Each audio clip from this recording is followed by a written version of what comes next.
snow fell upon London like powdered glass, glittering under the gas lamps and softening the edges of the grand city that prided itself on order and appearance. Beneath that delicate veil of winter walked Isabella Fairmont, daughter of the late Baronet Fairmont. Once a name whispered with admiration, now uttered only in pity. Her carriage had broken down upon her arrival at Grosvenor Square, and her aunt, Lady Hemsworth, had swept inside the mansion ahead of her, unwilling to be seen arriving with a niece whose father had gambled himself to death. So Isabella entered alone, a figure of quiet grace beneath a borrowed cloak, her heart trembling though her chin remained proudly lifted. Inside, the ballroom blazed with 1,000 candles reflected in crystal chandeliers.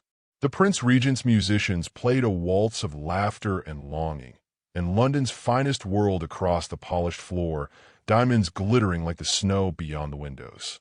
Isabella's gown, though carefully mended, betrayed its age. Its silk no longer shone with the sheen of newness. As she stepped to one side, seeking shadow, she heard the rustle of whispers trail her like perfume. "Is that Miss Fairmont?" came a lady's sly murmur. "Poor creature. I suppose she imagines her presence will be tolerated, even without a dowry. Her father left debts instead of dignity," another replied, snapping open her fan. "A pity beauty cannot settle accounts." Isabella pretended not to hear. She had learned the art of stillness, the quiet armor of those who have fallen from favor. Yet every word cut her anew. Her father's ruin had stripped her not only of wealth but of belonging.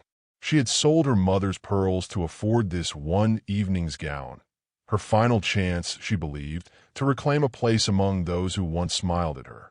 She drifted toward the refreshment table, her gloves concealing the slight tremor of her hands. Across the room, men in satin waistcoats laughed too loudly, while ladies with jeweled feathers nodded to one another as if every gesture might be recorded in the society papers come morning. It was a world she had been born into and now stood exiled from, visible yet invisible. Then the room stilled. It was not silence, but a subtle hush, the way sound fades when someone of consequence enters. Isabella turned. Alexander Hawthorne, Duke of Ravensshire, had arrived.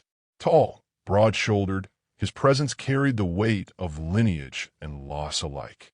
Whispers swelled, not of admiration, but of curiosity edged with fear. His duchess had died the previous winter under circumstances the ton still dissected in parlors and private letters. Some said it was grief that had hollowed his gaze, others claimed guilt. Yet there was in him a gravity that silenced mockery. He crossed the ballroom with the composure of a man accustomed to scrutiny. A slight limp, the mark of a duel long past, lent a touch of vulnerability to his stride. When his dark eyes swept the room, they caught Isabella's. It was a fleeting connection, no more than a moment. But something passed between them, an understanding unspoken, two souls acquainted with exile. Isabella looked away, startled by her own heartbeat. She could not recall the last time a man had truly seen her, rather than the shadow of her disgrace. But before she could slip into the crowd, Lady Pembroke, perfumed and cruelly smiling, intercepted her. "My dear Miss Fairmont," the lady cooed, loud enough for nearby ears, "how very brave of you to attend tonight. I did not think your morning so brief. Mourning does not end when one is poor, Lady Pembroke," Isabella replied softly. "It merely becomes less fashionable to display." The woman's smile faltered, but before any retort could sting, a voice spoke from behind. "Lady Pembroke," said the Duke of Ravensshire, his tone polite yet iron beneath velvet, "forgive me, but you seem to be distressing my acquaintance." Gasps fluttered like startled birds. Isabella turned, stunned, as the Duke inclined his head toward her with the faintest suggestion of respect. The lady curtsied hastily, muttered an apology, and retreated, her feathers trembling. Your Grace," Isabella began, scarcely breathing. "You mistake me for someone undeserving of humiliation," he interrupted gently. "I assure you, I am rarely mistaken in such matters." There was no mockery in his eyes, only a weary kindness. For a moment, she forgot the noise around them, the laughter, the chandeliers, the endless scrutiny, and felt the strange warmth of being shielded. Yet she knew better than to trust kindness freely offered. He extended a hand. "Will you walk with me, Miss Fairmont? I promise conversation, not scandal." She hesitated, conscious of every watching eye, but something within her, the part that refused to live in perpetual apology, whispered yes. They crossed the edge of the ballroom to a quieter alcove near the terrace doors. "I know of your father," he said after a pause, "and of the cruelty that follows those who fall. You speak as one acquainted with it." His gaze lingered on the frosted glass beyond. "I am." Silence stretched between them, not awkward but weighted, as though words might shatter something fragile. Isabella felt an odd calm in his company, the sort that arrives when two lives mirror one another's pain. Then, from across the room, a man in a crimson waistcoat approached the Duke, Lord Branson, known gossip and rival. His smile was all venom. "Your Grace," he said smoothly, "how touching to see you so companionable. One might almost believe you found yourself a new duchess already." The words were bait, cruelly deliberate. The Duke's jaw tightened. Isabella wished herself invisible once more. But instead of retreating, the Duke met the man's smirk with chilling composure. "Careful, Branson," he murmured. "Some rumors, when repeated, have a habit of becoming invitations to duel." Laughter faltered. The music swelled again, desperate to fill the tension. Branson bowed mockingly and withdrew. Isabella exhaled shakily. "You risked your reputation for mine." He glanced at her, the faintest shadow of a smile touching his lips. "My reputation, Miss Fairmont, was lost long before tonight." And then he was gone, summoned by another guest, leaving her standing amid the glitter and noise, heart unsteady and mind alight with questions she could not name. Yet one thing was certain.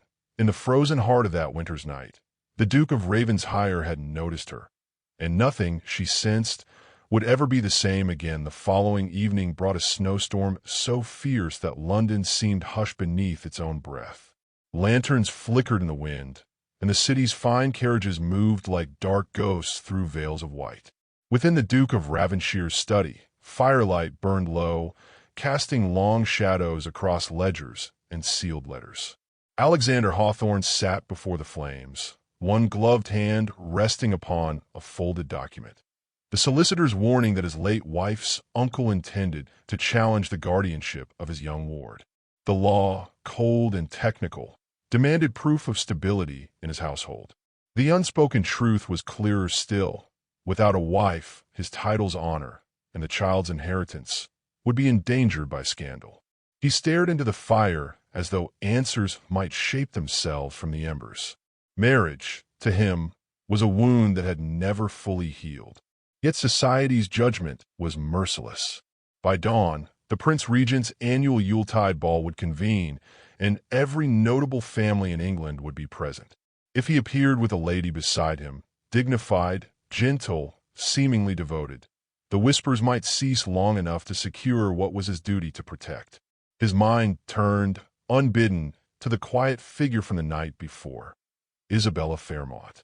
Her poise beneath cruelty, her eyes that held both sorrow and defiance, lingered in his thoughts like a melody half remembered. Outside, the snow thickened. Isabella herself stood on the steps of Lady Hemsworth's townhouse, dismissed from supper without carriage or companion. Her aunt's scorn had cut sharp as frost.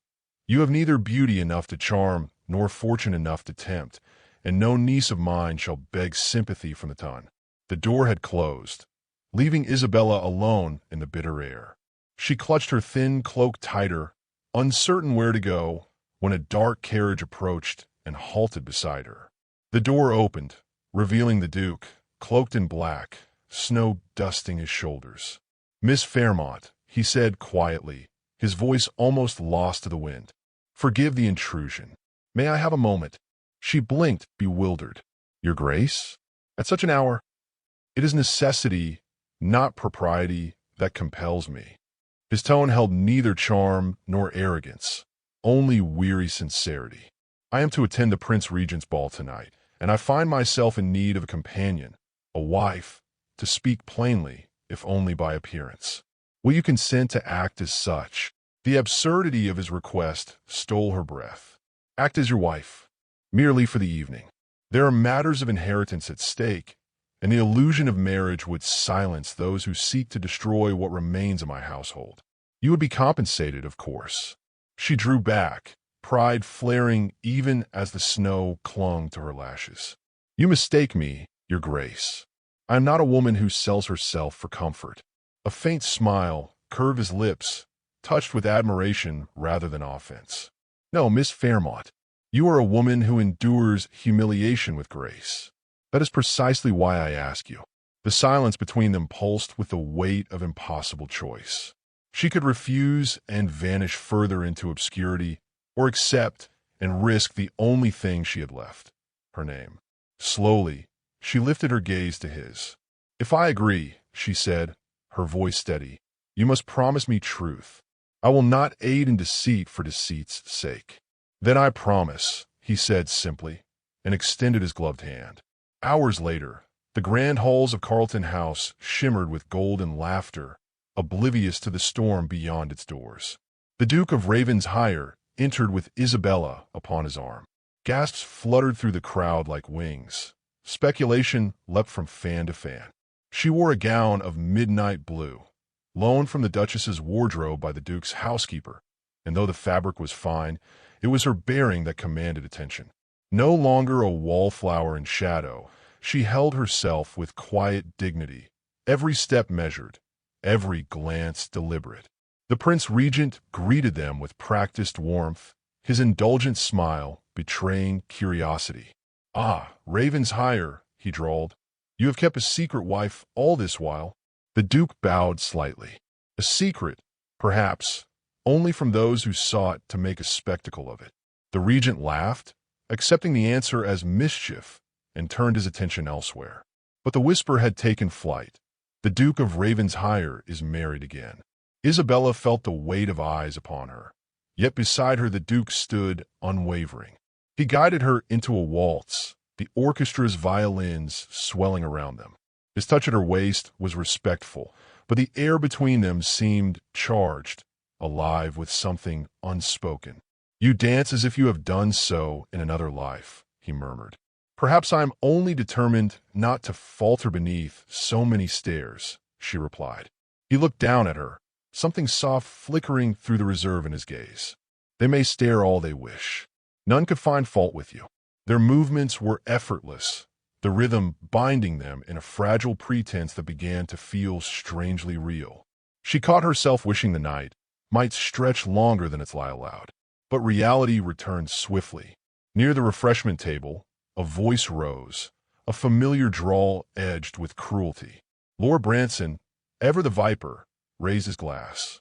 "Ravensshire, congratulations, though one might have expected a grander announcement for so hasty a match." Laughter rippled. The Duke's hand tightened around hers. "My wife's honor is not a jest, Branson," he said evenly. "Wife." Branson's smirk widened. "Indeed?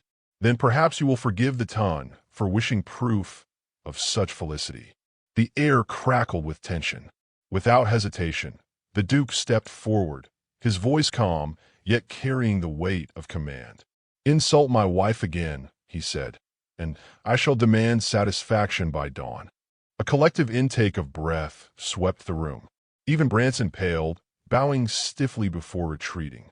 Isabella stood frozen, heart hammering. The orchestra faltered, then resumed, as though the moment had not happened at all.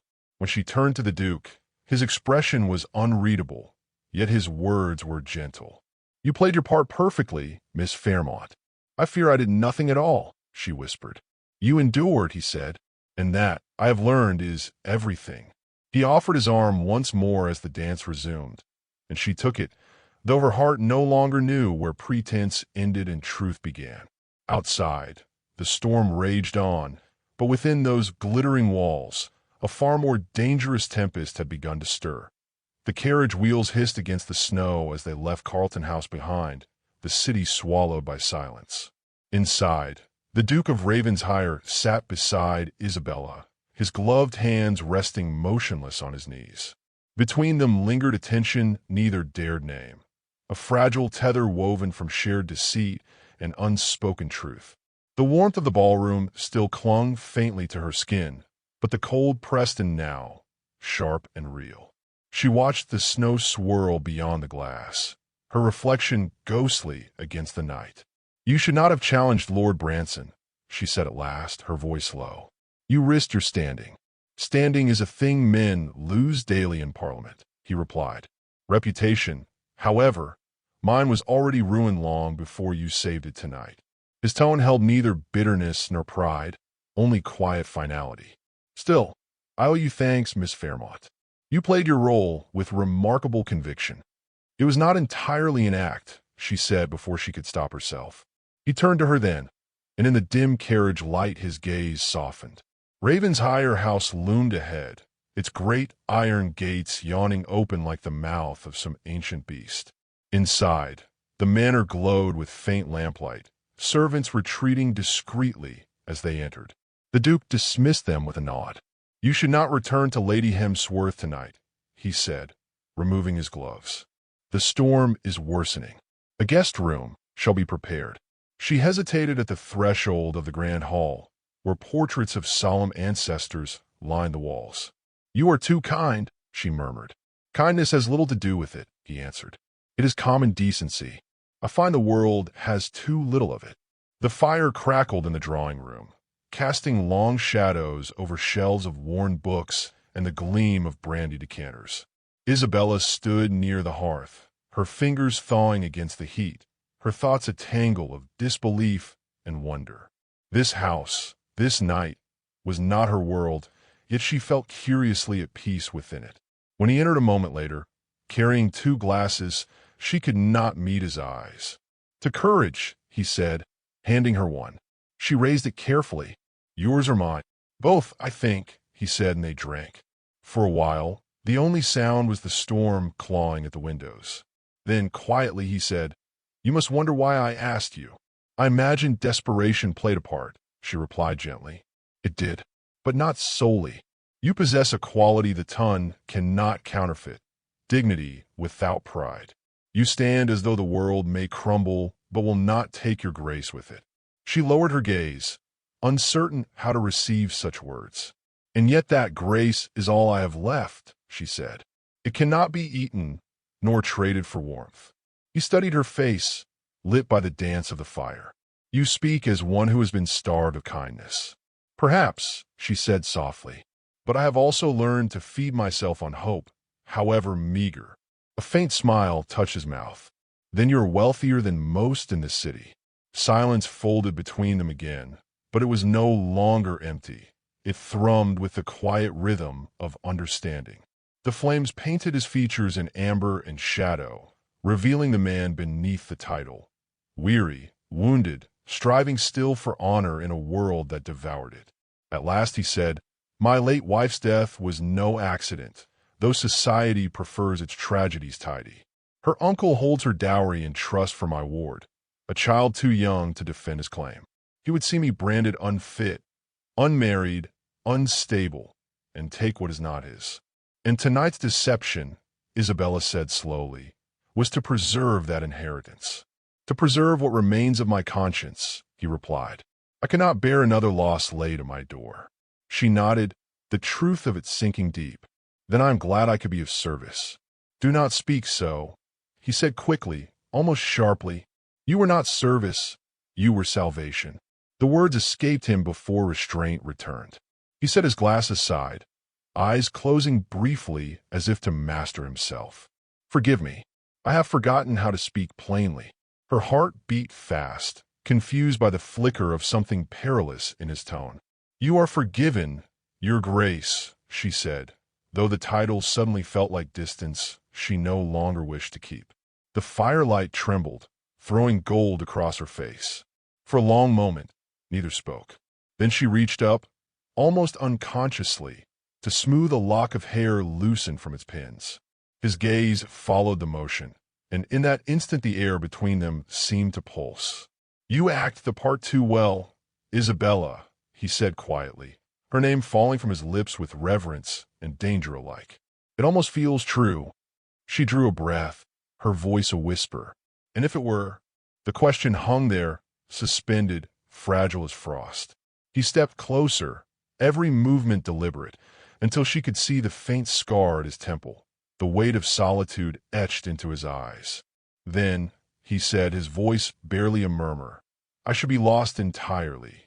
The fire crackled, the storm moaned beyond the walls, and in that suspended world, the pretense dissolved.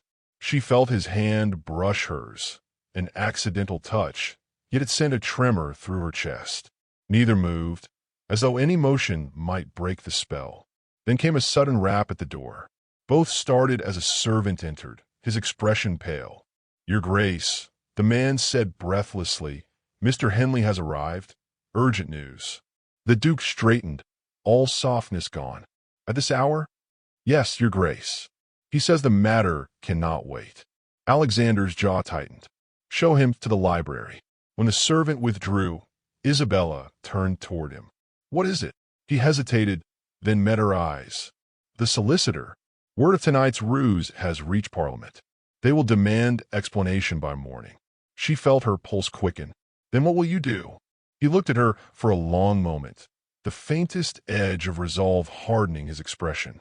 There is only one way left to protect us both, he said.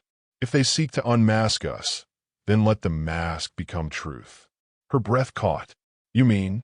Yes. His gaze did not waver. We marry, Isabella. Not by pretense, but by dawn. The clock struck midnight, echoing through the great house. Its sound both terrible and tender. Outside, the snow fell heavier still, as though the heavens themselves wished to hide what fate was quietly unfolding within. Morning broke pale over Ravensshire, the world softened by melting snow and the faint promise of spring. The storm had spent itself in the night, leaving the countryside wrapped in quiet white, the air sharp with thawing frost. Within the chapel at the edge of the estate, candles flickered against stone walls still cold from winter's breath. Isabella stood before the altar, her hands trembling around a small posy of winter roses. There was no orchestra, no grand assembly of peers, only the Duke, his solicitor, the vicar, and the steady rhythm of her own heartbeat echoing in her ears. She had not slept. The hours between his proposal and dawn had passed like a dream, half dread, half wonder. When he had said we marry by dawn, she had thought him mad, desperate, perhaps both. Yet now, as the light filtered through the chapel windows, she saw only calm determination in his face. He wore no finery, only a dark coat and cravat, but dignity seemed to clothe him more richly than silk ever could. Do you regret it already? He asked quietly as she approached, his voice carrying a gentleness rare for a man known for his reserve. I regret nothing, she said, though her throat tightened on the words. Only that it must be done for necessity and not choice. His gaze held hers, unwavering. Then let me make this clear, Miss Fairmont. Necessity may have begun it, but choice will finish it. I ask not for gratitude or rescue. I ask for your hand, your honesty, and your faith that this union can become something true. Her heart faltered, and if it cannot, then let it at least become something honorable, he replied. The vicar began to speak, his voice echoing softly through the chapel. The ceremony was brief, almost austere, yet to Isabella it felt weightier than any grand affair in London. When he took her hand in his palm was warm, steady, grounding her trembling resolve. His vows were spoken without hesitation, his tone solemn but not cold. When it was her turn, her voice wavered once, then steadied. The simplicity of it struck her. No court, no witnesses of rank, only truth spoken aloud. When at last the vicar declared them husband and wife, a strange peace settled over her, fragile yet real. Outside, the snow had begun to melt. The air smelled faintly of wet earth and new beginnings. As they walked from the chapel, she felt his arm brush hers, not in possession, but in quiet reassurance. You are no longer alone in the world, Isabella, he said, and neither, I suspect, am I. The days that followed were both tender and turbulent.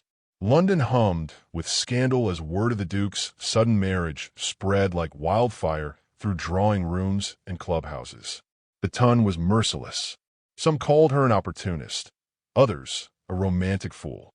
Letters arrived daily, some scrawled with venom, some pleading curiosity. Alexander burned most without reading. Isabella tried to ignore them, but whispers found their way even to Ravenshire's stone halls. One afternoon, as the last of the snow vanished from the lawns, Isabella found him in his study, a stack of correspondence before him. "They will never forgive me," she said softly, standing in the doorway. "They will tire of the story," he replied, not looking up. "The world forgets quickly when it runs out of malice to feed on." "Perhaps," she said, crossing to him, "but I fear I have cost you more than your peace. You have defied them all for my sake." He set down his pen, meeting her gaze with quiet intensity. "Do you think I would undo it if I could?" "I think you are a man who carries duty like a burden," she said gently. "You have given your name to a woman whose only virtue is her endurance." He rose, his expression unreadable. "Endurance is not a small virtue, Isabella. It is the mark of those who survive when others crumble." Their eyes met, and in that silence something shifted. The distance between obligation and affection began to blur. He reached for her hand, thumb brushing her knuckles. "When I first saw you, I believed I was rescuing myself from scandal. Now I wonder if it was you who rescued me." Her breath caught, but she did not look away. "If that is true," she whispered, "then perhaps this marriage was always more than pretense." He smiled faintly, the expression rare and unguarded. "Then let us see what truth can grow from it." Spring unfolded gradually, as if cautious of breaking the fragile peace they had found. Ravenshire's gardens bloomed once more, and Isabella took to walking the grounds at dawn, her cloak trailing through dew-soaked grass. Sometimes the Duke joined her, and they would walk without speaking, their silence companionable. On one such morning, she paused by the thawed pond, watching swans glide through silver water. "When I was a girl," she said, "I believed love must come with certainty, with declarations, with poetry. Now I see it begins quietly like thawing ice, one drop at a time." He stood beside her, eyes on the horizon. "Certainty is for the young. What we have, I think, is something rarer, trust." "And is that enough?" she asked. "For me," he said, turning to her, "it is everything." The warmth in his tone was new, unguarded. He reached for her hand, and she let him, feeling the steady pulse beneath his skin. For the first time since her father's death, she felt wholly safe, as though the world might bruise her still but could not break her again. When they returned to the house, a messenger awaited with yet another letter from London, this one sealed with the crest of the House of Lords. Alexander broke it open and read in silence. Then he looked at her with quiet triumph. "It is done," he said. "The challenge against my guardianship has been withdrawn. We are free of their scrutiny." She exhaled, relief flooding through her. "Then our story ends well after all." He folded the letter carefully. "No," he said, stepping closer, his voice lowering to a tender murmur. "Our story begins now." That night, the last frost melted from the fields, and the wind carried the faint scent of blossoms from the orchard. In the soft light of dawn, Isabella stood beside him on the terrace, the world reborn beneath a sky streaked with rose and silver. London would move on, gossip would fade, but here, amid the quiet strength of Ravensshire, a truer life awaited them both. The Duke who had sworn never to love again, and the woman who had once lost everything, had found in each other not perfection, but peace, and from that peace, love bloomed at last.